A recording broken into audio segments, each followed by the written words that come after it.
All right, grasshoppers. Yes, that's right. It's Saturday morning, and we are doing a live broadcast here. I was very fortunate. I was the MC at the Ronald McDonald House, the Skate with the Greats, raised money, and we were Chelsea peers who raised money for the Ronald McDonald House. And this beautiful person was at the event. We got chatting about our beliefs, mental health system, and all the problems we're having in that. So it's a real honor to have her on, Dr. Ebony L. Ross. How are you doing, my friend? I'm doing great, Tom. I'm doing great. Good to see you. And I was bad too because we planned on doing this a couple weeks ago, and of course, Mr. Tom Laidlaw dropped the ball and got run around doing other stuff. So I apologize for that deeply. You were tremendous too. You got to hold me again. Said, Tom, is there an issue here or what? All right. So please tell me who you work with. So I work at the Alliance for Positive Change, which is a nonprofit organization that helps people with chronic conditions, mental health matters, substance abuse matters, etc. As well as I am an ordained evangelist. That's right. I forgot you told me that. That's right too. Wow. Good. You know what's interesting lately? I've been meeting a lot of people either that are very religious, very, very spiritual. And it just seems like I forgot that you were. I mean, that's fantastic. When did that happen for you? Like, when did you? About 4 years ago. Oh, wow. 4 years ago. Yeah. Oh, very cool. Excellent. So obviously then you're very spiritual and religious, like this time of the year. Yeah, I would say spiritual. I wouldn't say religious, but yeah, spiritual. Yeah, that's cool. I definitely believe that there is an entity higher than myself that's kind of, helping me navigate through life. Yeah, so. Good. Yeah, I like when people are like that too, but they're also very tolerant of other people's beliefs too. Like people can agree to it to a certain extent or not. So, all right. So yeah, and the name of that group is what again? The nonprofit Alliance for Positive Change. Good. Mm-hmm. Cool. And what's your role there? So you're a doctor. So I am the director of development and planning. So I help to raise restricted and unrestricted funds, whether it be through foundation and corporation, major donors, etc. But my doctorate is actually in counseling. So I went to seminary school, and so I have a little bit of both. So your role with the Alliance then is more in the doctor role or raising the funds, or both? Raising the funds, 100%. Raising the funds. And working at Alliance, yes, it's business, but it's also personal for me because my father died when I was 16 years old from AIDS-related complications. And it's ironic, a lot of times we say, oh, I don't want to do this. I don't want to do this.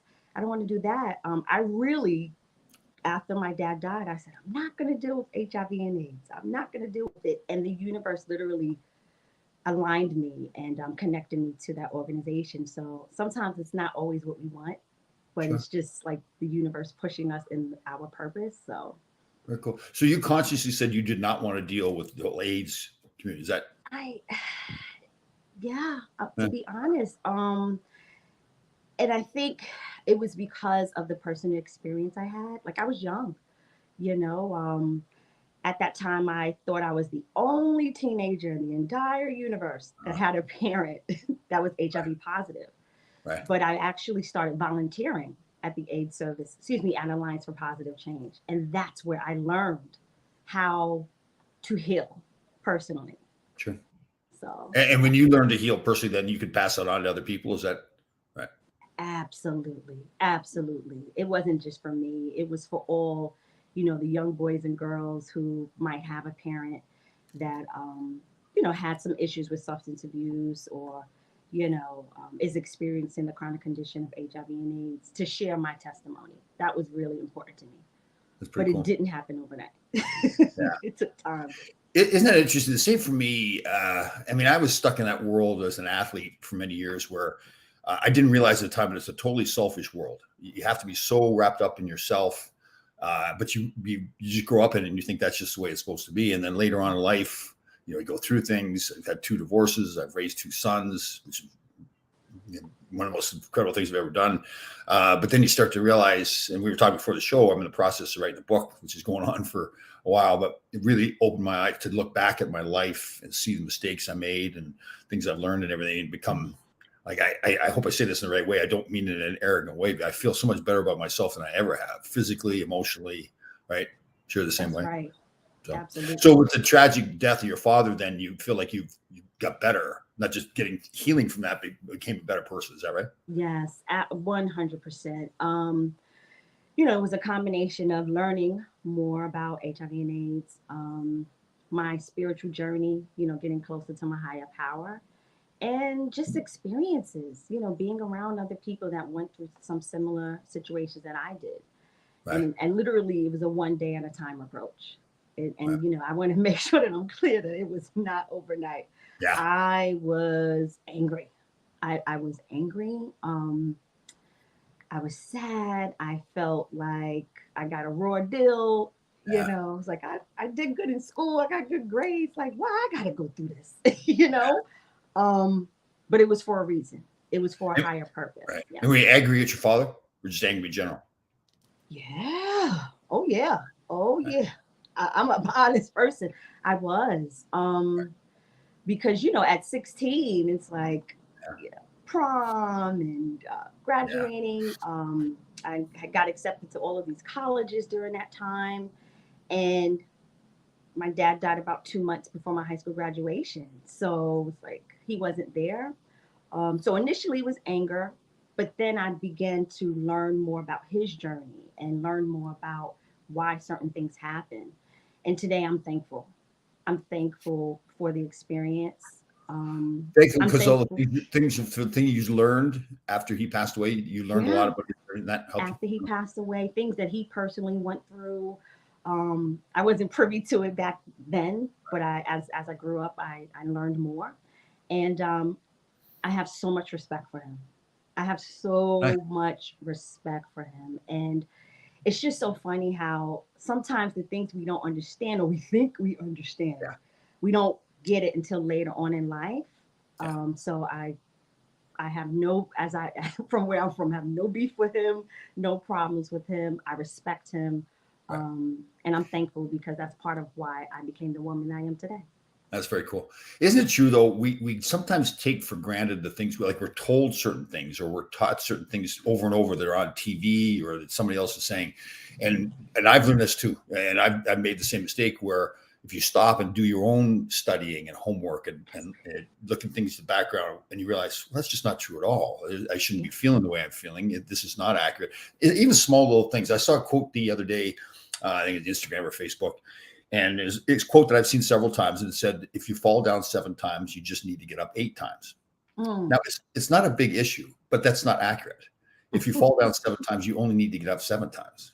See, so somebody, and again, it's a small little thing, but it's one of those things that people say over and over. Because you think about it, if you fall down once, you get up once, and now you're up, right? So this 8th time out of 7 fall downs just is not relevant, right? And I think to myself, it's not a big deal, but it's like that's just something that's been passed on over and over, and we just believe it. So, just Absolutely. yeah, Absolutely. That's such a good story because that's part of why, like, I really feel, our parents, our friends, very often we're like, I want to follow this person because they're doing that. I want to do yeah, this. And as I got older and through my life experiences, I realized that it's important in us being comfortable in our own shoes. For me, my stilettos, for you, might be your sneakers.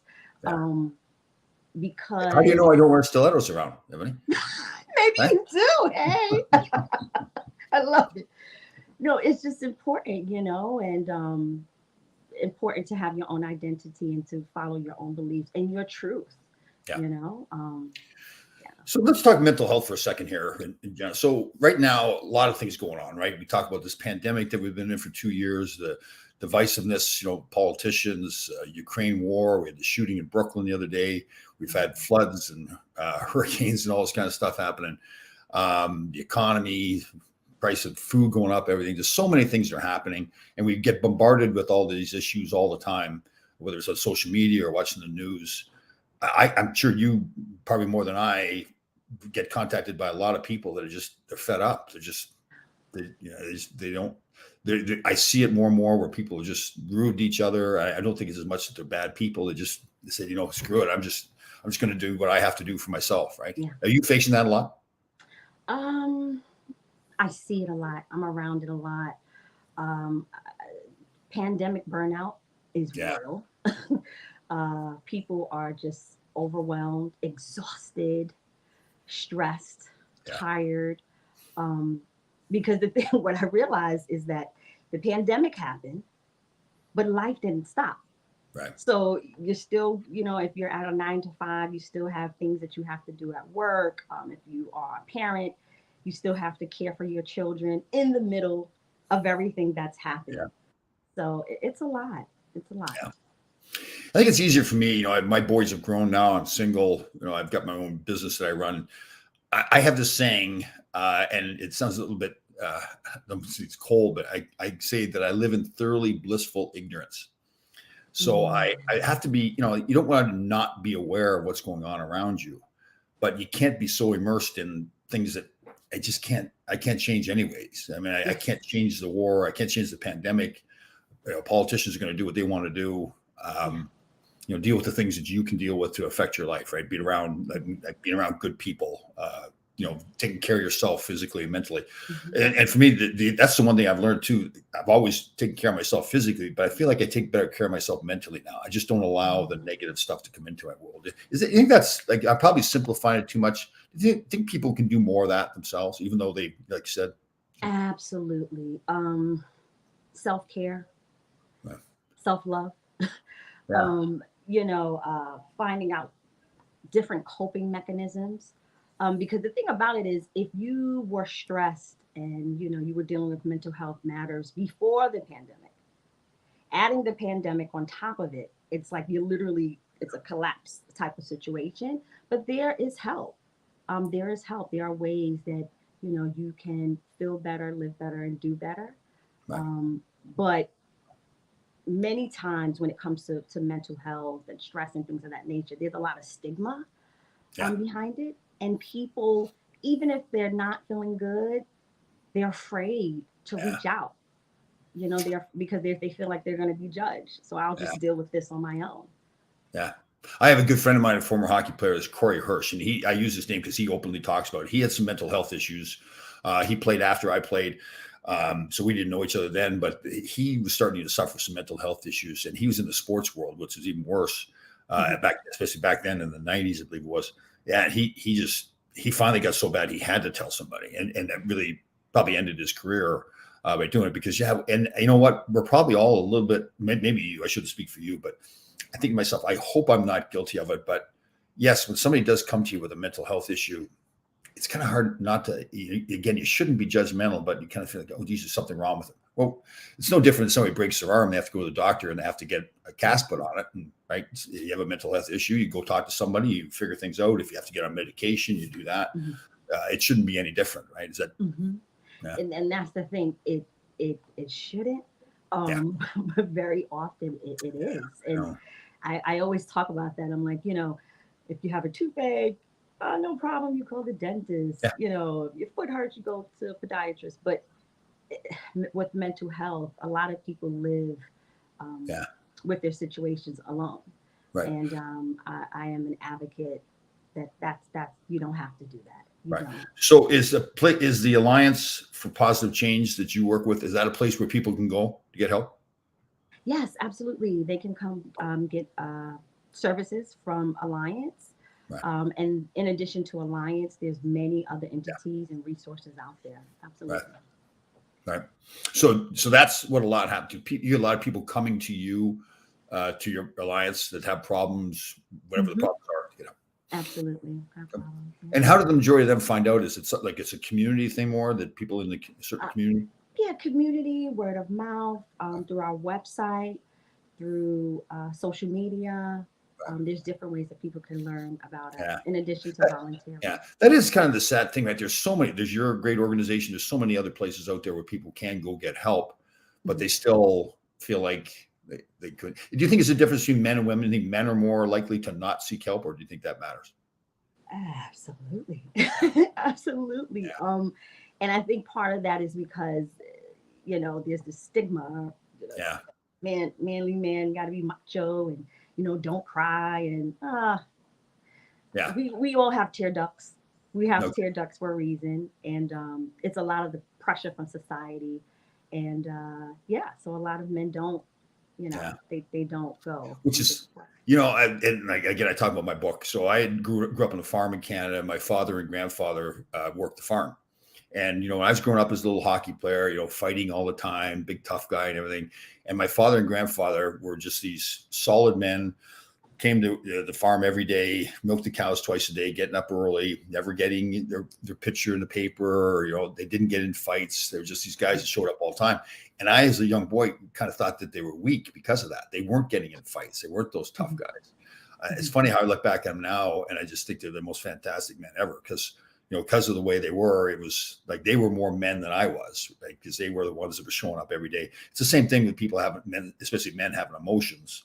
One of the all-time great players, and was a captain of New York Rangers and captained them to the Stanley Cup in '94, was this Mark Messier. He was a great player.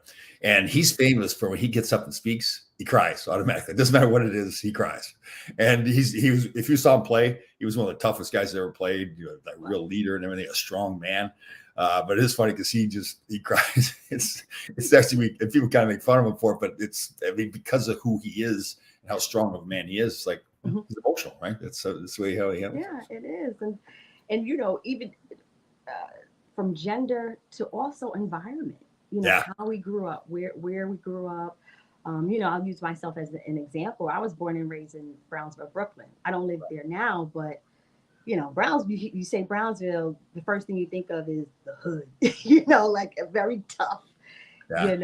environment. And although I was a young girl and, now I'm a woman, I thought personally, before I learned more about mental health and got my PhD in counseling, that, you don't cry, you got to be strong, you know, don't be vulnerable. People are going to think you're weak. Oh, it took me years Yeah.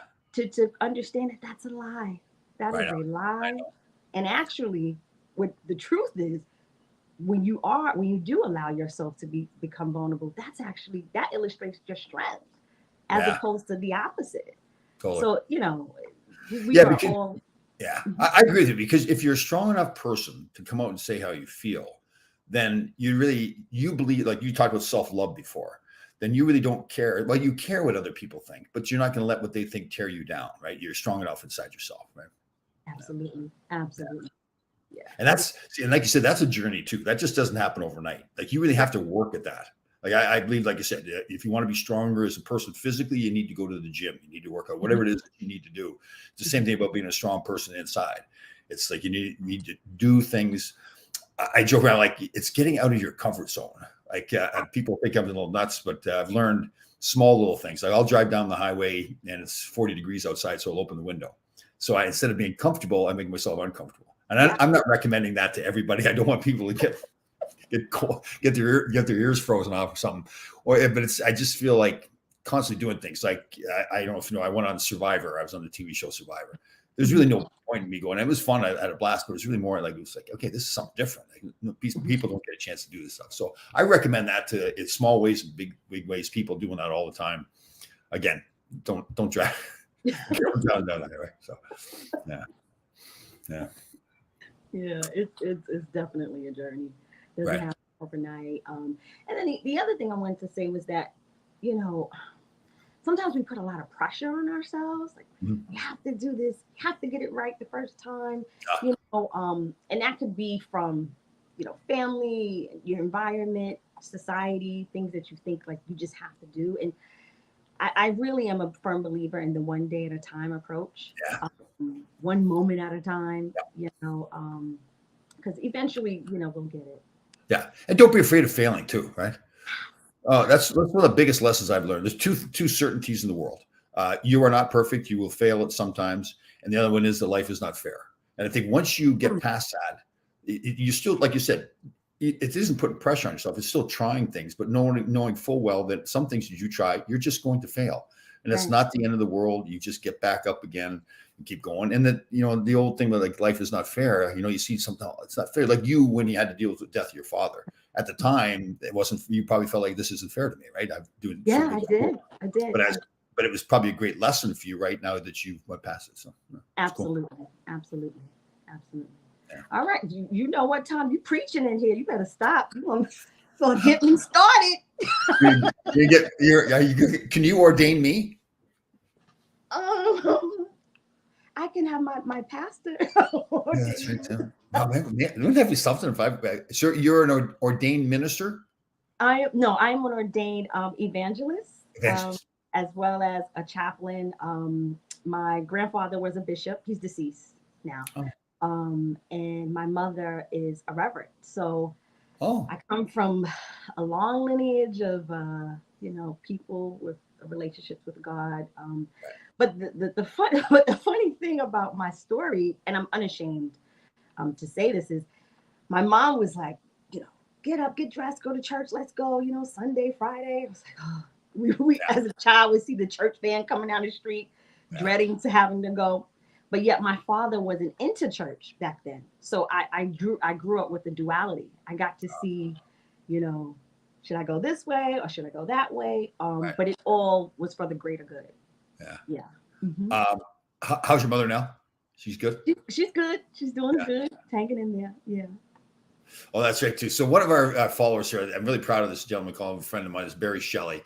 So Barry served in the military. He was in the military police for many years. And a few years ago, he'd sent me something he wanted signed. He's a big hockey fan. So I signed it. It wasn't a big deal. We do it all the time. He was very thankful of it and sent me his patch that was on his uniform the whole time that he served in the military. And he didn't have to do that, but it was a real honor to have that. I still have that with me.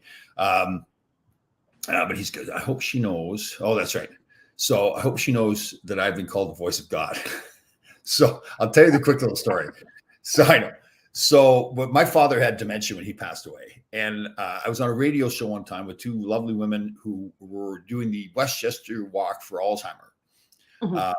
So I think my father had dementia, so I signed up and was going to do it. So they had me do a lot of extra things, going out and doing TV and radio interviews and everything. And at the actual event, I was going to be the MC, the one that would tell people all the things, here, you have to be here at a certain time. And the woman running it, really nice woman, Esther, called me the voice of God. So, of course, as soon as I heard I was going to be the voice of God, I was, yeah, that's me. That's Tom Laidlaw, voice of God. Although I'll tell you the funny story is I've got a terrible sense of humor when I'm up speaking publicly now. And Esther, is a lot of things going on. So to her credit, this was the day of the event. A lot of things happened, a lot of pressure. And she'd given me a script to read off of. And my two sons were there, my adult sons. So, of course, my first thing is I need to try to embarrass them as much as possible. So I spent about 10 or 15 seconds trying to embarrass them. And then Esther came by, she goes, stick with the script. Like she was mad at me. So I said, okay. So of course, then I had to announce, Esther wants me to stick with the script here. So I read the script and I got down off the stage. She grabbed the script from me. She goes, you're done. That's it. She was mad that that was my voice of God mode. I got benched during the charity event. So. Oh, too funny. That's hilarious. So if people want to donate, can people donate to the Alliance then? Yes, absolutely. They can go to alliance.nyc. And there's a donate button, and you can donate and support the work that we do. Alliance.nyc. I'm going to post that after we're done here. So it's on the this video, alliance.nyc. And then when you go out to go after some funds, who are you going to? Large corporations, that kind of thing? Corporations, foundations, individual major donors. We have a partnership with PVH, which is the global apparel company. We just built a partnership with Old Navy. So yeah, we have a lot of people that care about the work that we do.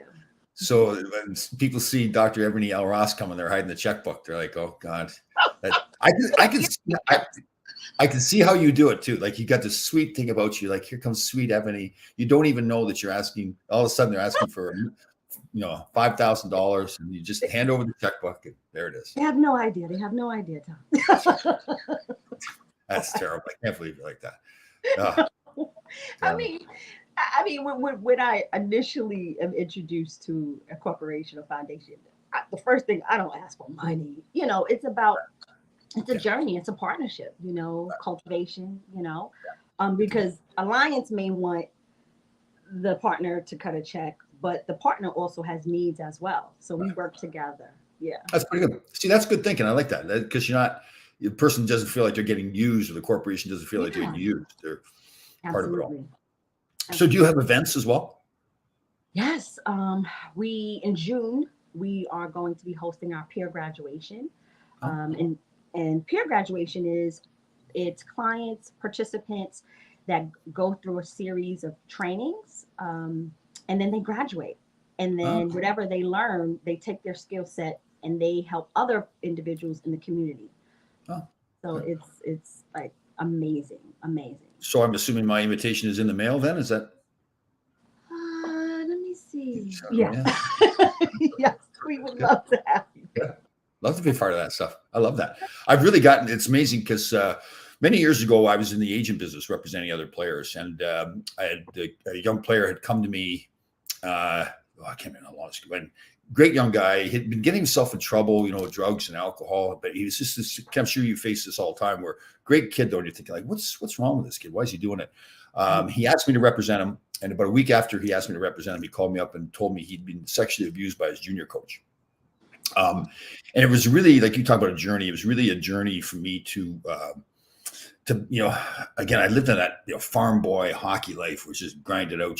Now all of a sudden this young man comes to me and he had told his wife and then he told me. So I was the first male that he told to. So it was a real responsibility. I felt I had to learn a lot how to handle things about the subject at all. I was blind to it all.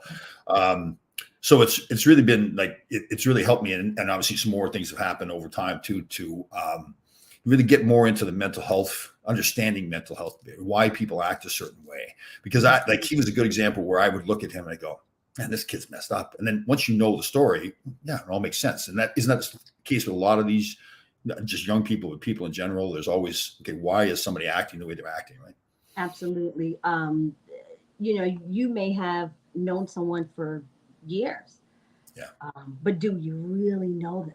yeah, A lot of us are sitting on family, as I call them, family secrets, and these people have dealt with molestation, and and that's trauma, yeah, and just So imagine if you don't talk about the trauma and you just keep it, it just piles up, and then eventually, you right. potentially have a meltdown. Right. And that abuse issue, there could be physical abuse, sexual abuse, mental abuse. That's such a big issue. And there's so many people that I've run into that have waited sometimes years and decades to finally come out and discuss it Yeah. because they're afraid, okay, how are people going to view me? Are people going to Hmm. believe me or not? And that's one of the biggest signs that I think. And people say, well, okay, you're going to get those cases where somebody is maybe blamed falsely for some sexual abuse. Well, okay, that may happen, but far greater times it has happened. And people need to be there for the person that's been abused to open That's up and right. feel To comfortable. have an outlet, and I just wanted to give you kudos because the fact that you were the first person, Yeah. it was something about you that he felt comfortable to I, share information with. well, thank you. I appreciate that. But I got to tell you, when he first said it to me, like Mhm. I've just, all I could think about in my head was just make sure you tell him that you're going to be there for him and work it out. But I really just I just never dealt with the subject. I obviously knew it was there. I didn't realize the extent of how much it happens. Mhm. I'm sure you do now from doing the stuff that you do, but that's Mhm. a topic. And we've had an issue here in the National Hockey League. I guess it happened about 10 years ago when a young boy was abused by a coach in the NHL, a video coach. And he came out and talked about it. But it's amazing how the team handled it. And they were good men that I knew and know, and how they mishandled the whole thing. Like didn't go to the police. Mhm. They ultimately fired the abuser, but let him go, and then he went on and abused other kids. Mhm. So it's just it's and it gets in the papers and the media every once in a while, becomes a big issue, but then it Mhm. kind of fades away again, and it's Yeah. just like it doesn't stop though. It still goes on every day, right? I mean, I'm sure you deal with it all the time. So Absolutely. And I'm a firm believer, very often people that have dealt with molestation or rape, any type of sexual abuse, it's like, oh, they're the victim, that victim mentality. But I actually look at them as victors, being victorious, yeah, because for something that traumatic to happen to you, to find the strength to tell someone, yeah, it takes a lot of strength. Yeah. Oh, So yeah. Unbelievable. Yeah, I remember I remember his voice. I'll never forget it. Like he was kind of stumbling and mumbling a little bit. I think like, what is going on? It's like we're friends. I've known each other for a while.